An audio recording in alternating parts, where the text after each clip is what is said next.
Hi friends, welcome to trading pro Telugu channel.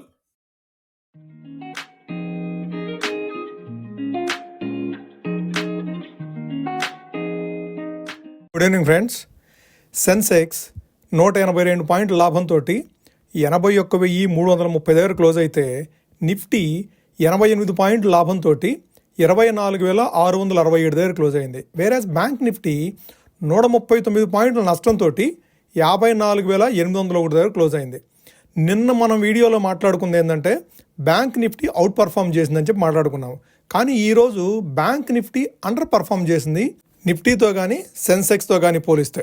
Friends, ఒక చిన్న request, మేమేదైతే efforts పెడుతూ ఉన్నామో ఒక చిన్న లైక్ ఇచ్చి ఎంకరేజ్ చేయొచ్చు కదా. ఇది మా రిక్వెస్ట్. మీరు ఈ వీడియోని లైక్ చేస్తే యూట్యూబ్ అల్గారిథమ్ మన వీడియోని ఎక్కువ మందికి సజెస్ట్ చేస్తుంది, మనకు కొద్దిగా వ్యూస్ ఇంప్రూవ్ అవుతాయి. ఓకే, అట్లానే మీరు ఇప్పటివరకు కనుక మన ఛానల్ని సబ్స్క్రైబ్ చేయనట్లయితే సబ్స్క్రైబ్ చేయండి ఫ్రెండ్స్. చాలా యూస్ఫుల్ ఇన్ఫర్మేషన్ ఫర్దర్గా మీకు అందజేయడం జరుగుతుంది. మనం ఆల్రెడీ ఒక నాల్కోకి సంబంధించిన ఒక వీడియో చేసుకోవడం జరిగింది. కంప్లీట్ కంపెనీ ప్రొఫైల్ గురించి మనము మన ఛానల్లో అప్లోడ్ చేశాము. మీరు ఇప్పటివరకు చూడనట్లయితే కనుక అది మీరు ఒకసారి ఆ వీడియోని చూసి అందుట్లో మీకు ఏదైనా ఇప్పటివరకు పొజిషన్స్ లేకపోతే, నాల్కో కంపెనీలో కనుక మీకు ఇప్పటివరకు పొజిషన్స్ లేకపోతే మీరు స్లోగా గ్రాడ్యువల్గా మీరు అక్యుములేట్ చేసుకోవడానికి నాల్కో అనేది one of the best investment company అవుతుంది. ఓకే, సరే, మనం మరలా రెగ్యులర్ వీడియోలోకి వెళ్దాము. బ్రాడర్ ఇండిసెస్ కనుక చూస్తే మనకి ఓవరాల్గా ట్రెండ్ అంతా పాజిటివ్గానే కనబడుతుంది. నిఫ్టీలో 0.36% అంటే 88 పాయింట్స్ పాజిటివ్గా ఉంది. నిఫ్టీ 100 కానీ నిఫ్టీ 500 కానీ అంతా పాజిటివ్గా ఉంది. నిఫ్టీ ఆటో పాజిటివ్గా ఉంది. ఒక బ్యాంకింగ్ సెక్టర్లోనే ఈరోజు కొద్దిగా నెగిటివ్గా, అంటే నిన్న ఏదైతే అవుట్ పర్ఫామ్ చేసిందో ఈరోజు అది అండర్ పర్ఫామ్ చేసింది. అంతకు మించి మనకు మార్కెట్లో ఈరోజు చెప్పుకోదగ్గ విశేషాలు ఏమీ లేవని చెప్పుకోవచ్చు. ఓకే, మనకి నిఫ్టీ మిడ్ క్యాప్ 100 అయితే ఈరోజు అవుట్ పర్ఫామ్ చేసింది. 1.1% మిడ్ క్యాప్ 100 అవుట్ పర్ఫామ్ చేస్తే, నిఫ్టీ స్మాల్ క్యాప్ కూడాను, మనం ఏదైతే ఎక్కువ పొజిషన్స్ తీసుకొని ఉంటామో మన పోర్ట్ఫోలియోలో ఎక్కువ Nifty small cap mid cap స్టాక్సే ఎక్కువ ఉంటాయి. సో ఈరోజు నిఫ్టీ మిడ్ క్యాప్ కానీ స్మాల్ క్యాప్ కానీ అవుట్ పర్ఫామ్ చేసింది. స్మాల్ క్యాప్ అయితే ఏకంగా 1.44% అవుట్ పర్ఫామ్ చేసింది. ఈరోజు స్పెసిఫిక్గా మనం నిఫ్టీ 50 పాజిటివ్గా మూవ్ అవడానికి నిఫ్టీ ఐటీ చాలా స్ట్రాంగ్గా సపోర్ట్ చేసింది. 1.34%. డే బిఫోర్ ఎస్టర్డే ఏదైతే 6.7% పాజిటివ్గా మూవ్ అయిందో నిఫ్టీ ఐటీ, నిన్న 2.4% కరెక్ట్ అయింది. ఈరోజు 1.34%. నిన్న మనం మాట్లాడుకున్నాం, నిన్న వీడియోలో మనం ఏం మాట్లాడుకున్నామంటే అవుట్ ఆఫ్ 10 స్టాక్స్, యాక్చువల్గా నిఫ్టీ ఐటీలో 10 స్టాక్స్ ఉంటాయి. ఓకే, ఆ 10 కాంపోనెంట్స్లో నిన్న 10 అవుట్ ఆఫ్ 10 నెగిటివ్గా క్లోజ్ అయితే ఈరోజు 9 అవుట్ ఆఫ్ 10 పాజిటివ్గా క్లోజ్ అయినాయి. అది ఒక positive. That is the reason Nifty IT ఈరోజు చాలా స్ట్రాంగ్గా పర్ఫామ్ చేసింది. ఓకే, సో ఇది ఓవరాల్గా మార్కెట్లో ఉన్న సెంటిమెంటు పాజిటివ్గా ఉంది. 24,550 500 ఆ లెవెల్స్కి వచ్చినప్పుడు మాత్రము కంప్లీట్గా మార్కెట్లో బయ్యింగే ఎమర్జ్ అవుతుంది. ఇది market by and dips market.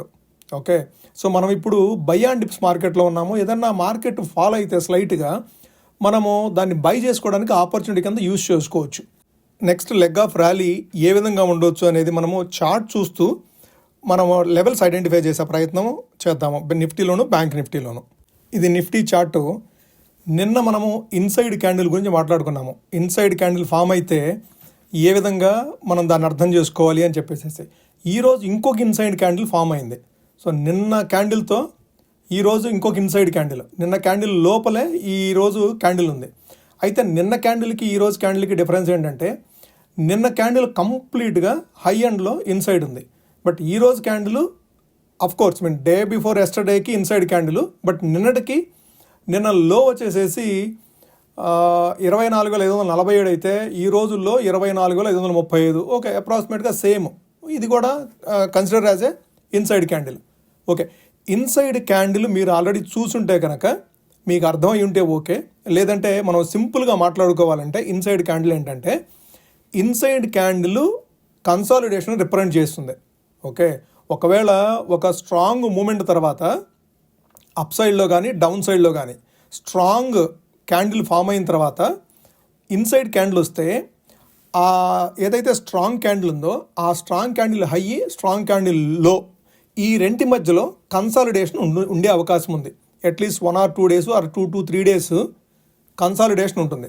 ఒకవేళ బ్రేక్అవుట్ వస్తే ఇది అప్ సైడ్ బుల్లిష్ ట్రెండ్లో కనుక ఈ ఇన్సైడ్ క్యాండిల్ ఫామ్ అయ్యి ఆ ఏదైతే మనకి స్ట్రాంగ్ క్యాండిల్ ఉందో ఆ స్ట్రాంగ్ అప్ సైడ్ కనుక బ్రేక్అవుట్ చేస్తే కంటిన్యూస్గా అప్ సైడ్ అంటే స్ట్రాంగ్ బుల్లిష్నెస్ ఉంటుంది.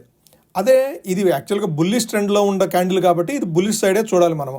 ఒకవేళ బేరిష్ ట్రెండ్లో కనుక ఈ ఇన్సైడ్ క్యాండిల్ ఫామ్ అయితే డౌన్ సైడ్ బ్రేక్ డౌన్ అయితే ఇంకా ఎక్కువ సెల్ ఆఫ్ ఉండే అవకాశం ఉంది. అది ఇన్సైడ్ క్యాండిల్. ఇన్సైడ్ క్యాండిల్ అంటే మీరు సైకాలజీ అర్థం చేసుకోవాలంటే అంతకుముందు ఏదైతే ట్రెండ్ అంటే స్ట్రాంగ్ బుల్లిష్ క్యాండిల్, ఇది స్ట్రాంగ్ బుల్లిష్ క్యాండిల్ కదా. సో ఇక్కడ ఏం జరిగింది, కన్ఫ్యూజన్ స్టేటస్ అంటే సెల్లర్స్కి కొద్దిగా అవకాశం ఇచ్చారు. బయ్యర్స్ ఏం చేశారు, సెల్లర్స్కి అవకాశం ఇచ్చారు. ఓకే, సెల్లర్స్ ఆ రోజు వరకు హ్యాండ్ తీసుకున్నారు. తర్వాత బయ్యర్స్ యాక్టివేట్ అయితే సెల్లర్స్ చేతులు ఎత్తేయాలి. ఓకే, ఏదైతే ఒక్కరోజు సెల్ చేసి వాళ్ళు పొజిషన్స్ బిల్డ్ చేసుకున్నారో నెక్స్ట్ డే స్ట్రాంగ్గా కనుక పాజిటివ్గా మూవ్ అయితే అంటే ఈ అప్ కనుక ఈ హై కనుక బ్రేక్ అయ్యి స్ట్రాంగ్గా అప్ సైడ్ మూవ్ అయితే ఈ సెల్లర్స్ ఎవరైతే ఉన్నారో వాళ్ళు చేతులు ఎత్తేయాలి. చేతులు ఎత్తేసేసి వీళ్ళతో చేతులు కలపాలి. సో ఇది సైకలాజికల్గా మనము ఈ క్యాండిల్స్ని అర్థం చేసుకోవాలంటే. ఓకే, సరే, ఇది ఇన్సైడ్ క్యాండిల్ గురించి. మనము లెవెల్స్ చూద్దాము. సో ఈ రోజు కూడాను 24,530 అనేది లో ఫామ్ చేసింది. మనం 500, 450 అనేది నిన్న మంచి సపోర్ట్ అనుకున్నాము. సో అట్లానే ఆ 530 దగ్గర లో ఫామ్ చేస్తూ 670 అంటే మనం ఏదైతే 700 నుంచి 800 ఆ రేంజ్ వరకు మనం ఏదైతే స్ట్రాంగ్ రెసిస్టెన్స్ అనుకున్నామో 670 దగ్గరకు వచ్చేసేసిన తర్వాత మరలా రెసిస్టెన్స్ ఫేస్ చేసి డౌన్ వచ్చేసేసింది. సో లాస్ట్ 1 అవర్లో కాస్త పాజిటివ్ ట్రెండ్ ఉండబట్టి ఈరోజు మార్కెట్ పాజిటివ్గా క్లోజ్ అయింది. కానీ బట్ అదర్వైజ్ 12:30 నుంచి 2 o'clock మధ్యలో కొద్దిగా నెగిటివ్గా మూవ్ అయింది మార్కెట్. సో అప్పుడే లో ఫామ్ చేసింది.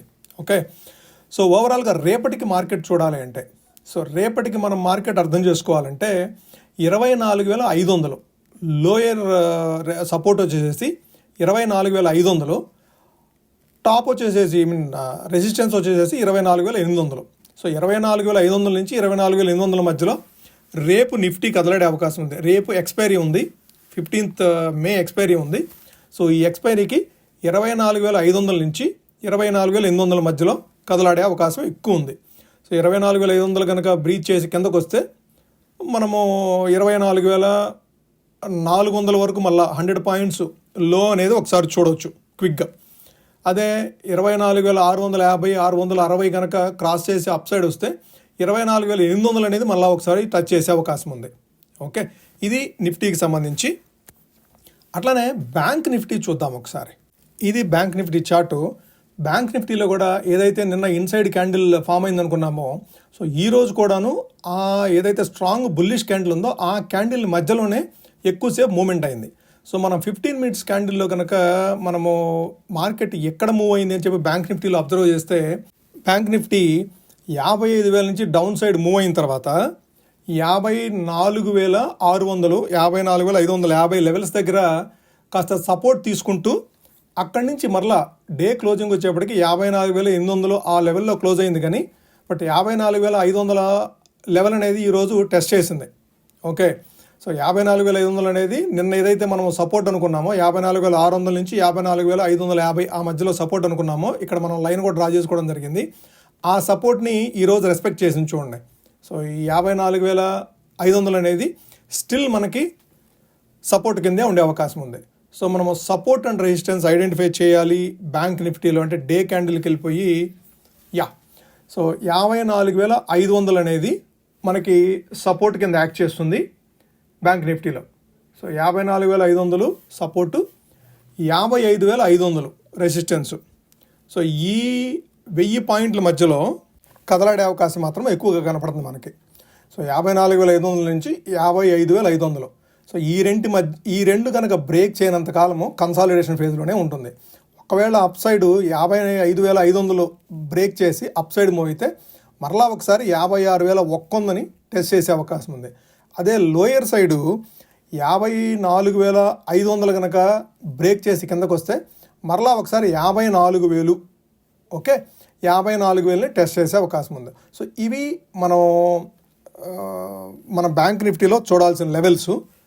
ఓకే, సో ఇది ఫ్రెండ్స్ ఈరోజు వీడియో. మీకు నచ్చినట్టయితే ఈ వీడియోని లైక్ చేయండి.